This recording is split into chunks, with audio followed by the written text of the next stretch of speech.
Welcome to our series on the Westminster Confession of Faith. We are glad that you are here. Today we continue in Chapter 5 with Section 5, which turns from the general question of how God governs sin to how God's providence works in the lives of His own children when they face temptation. This is one of the most pastorally rich sections in the entire confession. It speaks directly to every believer who has struggled with sin and wondered why God permits the struggle.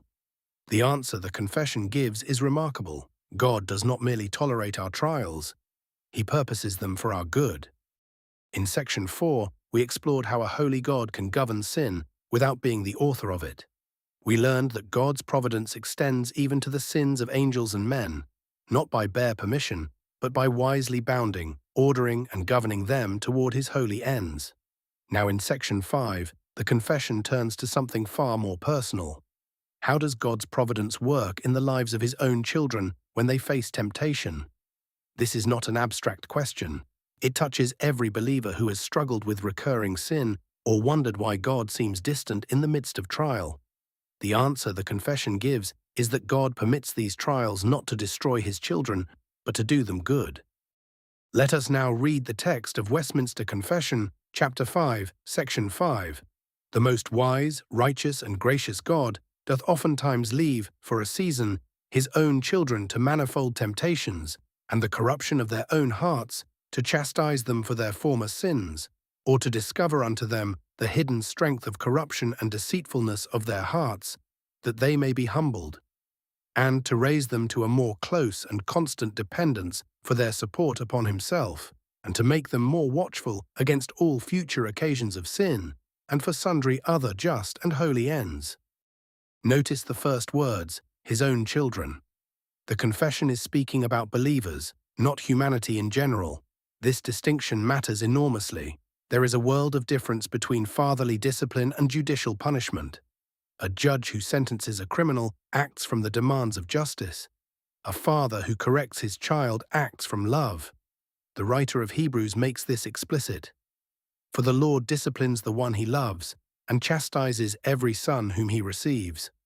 Robert Shaw, in his exposition of the Westminster Confession, emphasizes that the believer's trials always flow from the Father's love, never from the judge's wrath. This is not merely a subtle theological distinction. It changes everything about how a believer understands suffering. Christ has already borne the full penal wrath due for His people's sins. As the confession teaches in Chapter 11, Section 5, God continues to forgive those who are justified.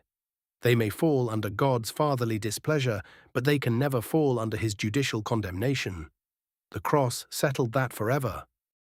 The confession says God doth oftentimes leave, for a season, His own children to manifold temptations. Two phrases are critical. First, for a season. This is temporary, never permanent. Second, this leaving is not covenantal abandonment. The writer of Hebrews says, I will never leave you nor forsake you. The confession affirms in Chapter 17 that believers may fall into grievous sins but are never utterly forsaken. What God withdraws is not His covenant love, but His felt comfort and restraining grace, for wise and holy purposes. Consider Hezekiah. 2 Chronicles 32 verse 31 tells us that God left him to himself in order to test him and to know all that was in his heart. Or consider Peter. In Luke 22 verses 31 and 32, Jesus warned, Satan demanded to have you, plural in Greek, meaning all the disciples, that he might sift you like wheat, but I have prayed for you. Now singular, Peter specifically, that your faith may not fail. Even as Satan sifted, Christ interceded. The first purpose the confession identifies is to chastise them for their former sins. This is corrective discipline, not retributive punishment. Christ bore the full penalty on the cross. What the believer experiences is not the wrath of a judge, but the correction of a loving Father. Hebrews chapter 12 verse 10 says God disciplines us for our good, that we may share His holiness. The aim is always sanctification, never condemnation. Archibald Alexander Hodge, in his commentary on the confession, emphasizes that chastisement addresses past sin in order to prevent future disobedience. It is forward-looking even when it responds to what is behind. But we must be careful here. The confession lists chastisement for former sins as one purpose among several. Believers should not assume that every hardship corresponds to a specific sin. Jesus himself corrected this kind of thinking. In John chapter 9 verse 3, when the disciples asked about the man born blind, Jesus said, "It was not that this man sinned, or his parents." God's purposes in trial are often broader and deeper than we can trace. The second purpose is to discover unto them the hidden strength of corruption and deceitfulness of their hearts. The word discover here means to uncover or reveal. We often do not know how deeply sin has taken root in our hearts until we are tested. Trials serve as a diagnostic. They do not create corruption. They expose what is already there. Consider Hezekiah. After God miraculously delivered Jerusalem from the Assyrian army, Hezekiah received envoys from Babylon. 2 Chronicles 32 verse 25 tells us, "Hezekiah did not make return according to the benefit done to him, for his heart was proud." His pride was hidden, perhaps even from himself, until God exposed it. Verse 31 adds that God left him to himself in order to test him and to know all that was in his heart. God already knew what was in Hezekiah's heart. The testing was for Hezekiah's benefit. Berkhoff notes in his systematic theology that God uses trials to bring the believer to accurate self-knowledge. This is a mercy. God reveals our sin so we can fight it, rather than leaving us comfortable in hidden corruption. The confession now identifies two connected purposes: that they may be humbled, and to raise them to a more close and constant dependence for their support upon himself. Humility is the soil in which deeper faith grows. Until self-sufficiency is broken, we cannot truly depend on God. Paul experienced this. In 2 Corinthians chapter 12, a thorn was given him in the flesh to keep me from becoming conceited. He pleaded 3 times for removal, and God's answer was, "My grace is sufficient for you, for my power is made perfect in weakness." The thorn was not punitive. It was given to humble Paul and deepen his dependence on Christ.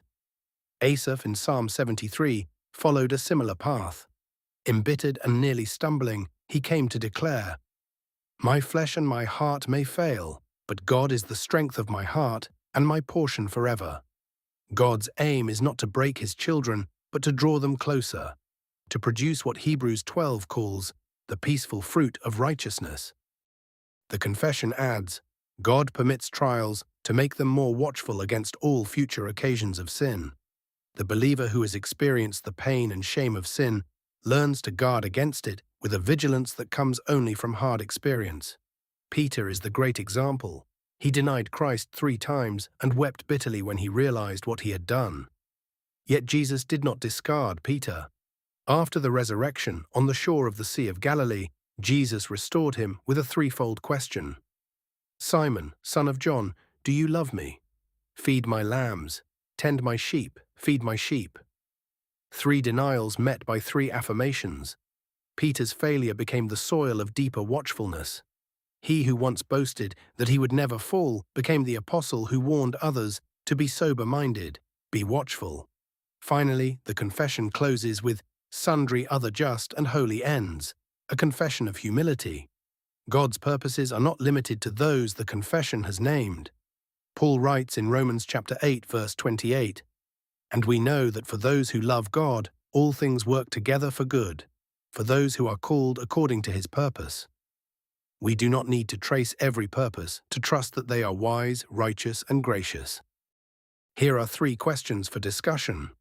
Question 1.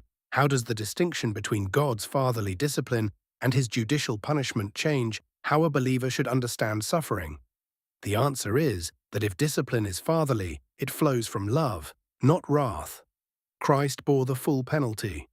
Believers face correction, not condemnation. We can approach suffering with trust, knowing God works for our sanctification. Question 2. The confession says God permits trials to discover unto them the hidden strength of corruption. How do we see this in the story of Hezekiah in 2 Chronicles 32? After miraculous deliverance, Hezekiah's heart was proud, but he did not see it until God left him to himself in order to test him. The trial revealed what was already present. God uses this revelation as the first step toward repentance. Question 3. Paul's thorn was not removed despite 3 pleas, yet God called it sufficient grace.